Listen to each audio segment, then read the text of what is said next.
আসসালামু আলাইকুম। আমি ডক্টর আফরোজা শারমিন। আমি একজন আমেরিকান রেজিস্টার্ড মেডিকেল সোনোগ্রাফার।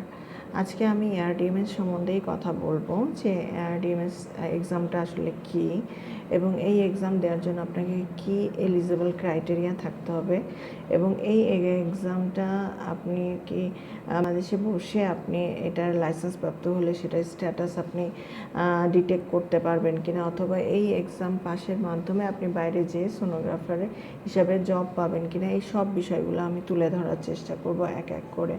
প্রথমে এআরডিএমএস এক্সামের কিছু এলিজেবল ক্রাইটেরিয়া আছে। যেহেতু এটা আমেরিকান ডিগ্রি, এটা আমেরিকান অ্যাসোসিয়েশন থেকে আপনাকে এলিজেবল করতে পারলেই শুধুমাত্র তখন আপনি এক্সাম ফি জমা দিয়ে আপনি এই এক্সামটা দিতে পারবেন। প্রথমে আপনাকে ইমেজিং অথবা রেডিওলজিতে আপনাকে 1 ইয়ারের অথবা 2 ইয়ারের একটা ডিপ্লোমা নিতে হবে। দেন হচ্ছে আপনাকে 1 বছরে কারো আন্ডারে আপনাকে অবশ্যই আপনার একটা ট্রেনিং থাকতে হবে যে কোনো একজন সুপারভাইজারের আন্ডারে। এইসব জিনিসপত্র দিয়ে আপনি তাদেরকে এলিজেবলের জন্য অ্যাপ্লাই করবেন। তারা যদি আপনাকে এলিজেবল মনে করে তখন আপনি এক্সাম ফি দিয়ে এক্সামে বসবেন। এখন আসুন এক্সাম আসলে কীরকম হয়। এক্সাম হচ্ছে জেনারেল সবার জন্য একটা এক্সাম থাকে, সেটাকে আমরা এসপিআই বলে থাকি। এটা হচ্ছে সোনোগ্রাফিক প্রিন্সিপাল অফ ইনস্ট্রুমেন্টেশন। এই এক্সামটা আসলে সবার জন্যই প্রযোজ্য।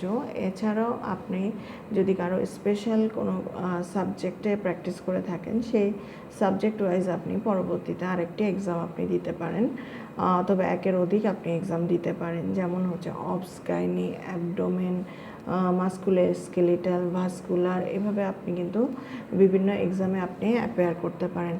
2টা পরীক্ষায় পাশ করতে পারলেই তখন আপনার এআরডিএমএসের লাইসেন্সটা অ্যাক্টিভ হবে। সেই লাইসেন্সটা অ্যাক্টিভ হয়েছে কিনা সেটা কিন্তু আপনি বাসায় বসেই আপনি সেটা ডিটেক্ট করতে পারবেন। আপনি এআরডিএমএসের যেটা ওয়েবসাইট, সেখানে যে আপনি স্ট্যাটাস ভেরিফিকেশনে যে আপনি আপনার বাংলাদেশ এইটা কান্ট্রি কোড সিলেক্ট করে আপনার রেজিস্ট্রেশন আইডি কোডটা দিলেই কিন্তু আপনি চলে আসবেন। অথবা আপনি বাংলাদেশ দিয়ে সার্চ দিলেও বাংলাদেশের কতজন এআরডিএমএস প্রাপ্ত সোনোগ্রাফার আছে তাদের লিস্টে আপনি দেখতে পারবেন। এখন এটার মাধ্যমে আপনি আসলে কি উপকারিতা হবে। এআরডিএমএস যেহেতু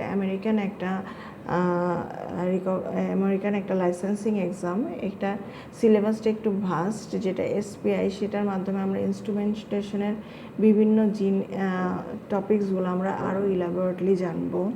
আমাদের নলেজটা অনেক বেশি ক্লিয়ার হবে এবং স্পেসিফিক যদি যাই আমি, যেমন অ্যাবডোমেন, অবস, গাইনি, ভাস্কুলার, মাসকুলার স্কেলিটাল, এগুলো জানার জন্য আপনাকে অবশ্যই মেইন বুক এবং আপনি যদি কোনো টিচারের গাইডেন্সে থাকেন তার গাইডেন্স এবং সব কিছু নিয়ে আপনার কনসেপ্টটা পুরোপুরি ক্লিয়ার হয়ে যাবে যদি আপনি এই এক্সামটা দেন।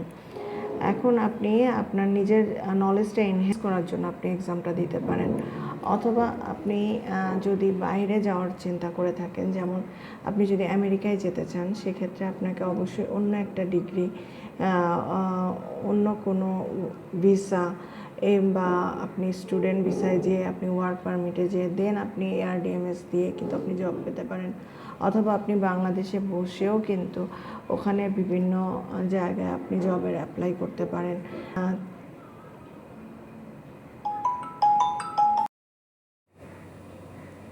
এখন আসুন আমরা জানি যে এই ডিগ্রিটা করে কি আমরা বাইরে যেতে পারবো কিনা। হ্যাঁ, আপনি এই ডিগ্রিটা নিয়ে, বিশেষ করে যেহেতু এটা আমেরিকান একটা লাইসেন্সিং এক্সাম, সেক্ষেত্রে আপনি আমেরিকায় যদি আপনার অন্য কোনো ভিসা থাকে, যেমন আপনি স্পাউস ভিসা অথবা আপনার যদি কোনো পিআর গ্রিন কার্ড থাকে অথবা আপনি সিটিজেন হয়ে থাকেন, তাহলে কিন্তু আপনি এই ডিগ্রিটা করে ওদের যে আপনি জবের জন্য কিন্তু অ্যাপ্লাই করতে পারেন এবং ইন্টারভিউ ফেস করে আপনি কিন্তু মেডিকেল সোনোগ্রাফার হিসাবে আমেরিকায় আপনি জব পেতে পারেন। এখন যদি আপনার এরকম কোনো ক্যাটাগরি না থেকে থাকে, সেই ক্ষেত্রে আপনি কিন্তু বাংলাদেশে বসে আপনি ওদের বিভিন্ন অর্গানাইজেশনে আপনি জবের জন্য ইন্টারভিউ দিতে পারেন। জবে ইন্টারভিউ দেওয়ার পরে তারা যদি স্যাটিসফাই হয়, তারা আপনাকে একটা ডিক্লারেশন লেটার দিলে আপনি কিন্তু ওয়ার্ক পারমিট ভিসায় যেতে পারেন। এই সেম প্রসিডিওরটাই আপনার কানাডার জন্য অ্যাপ্লিকেবল।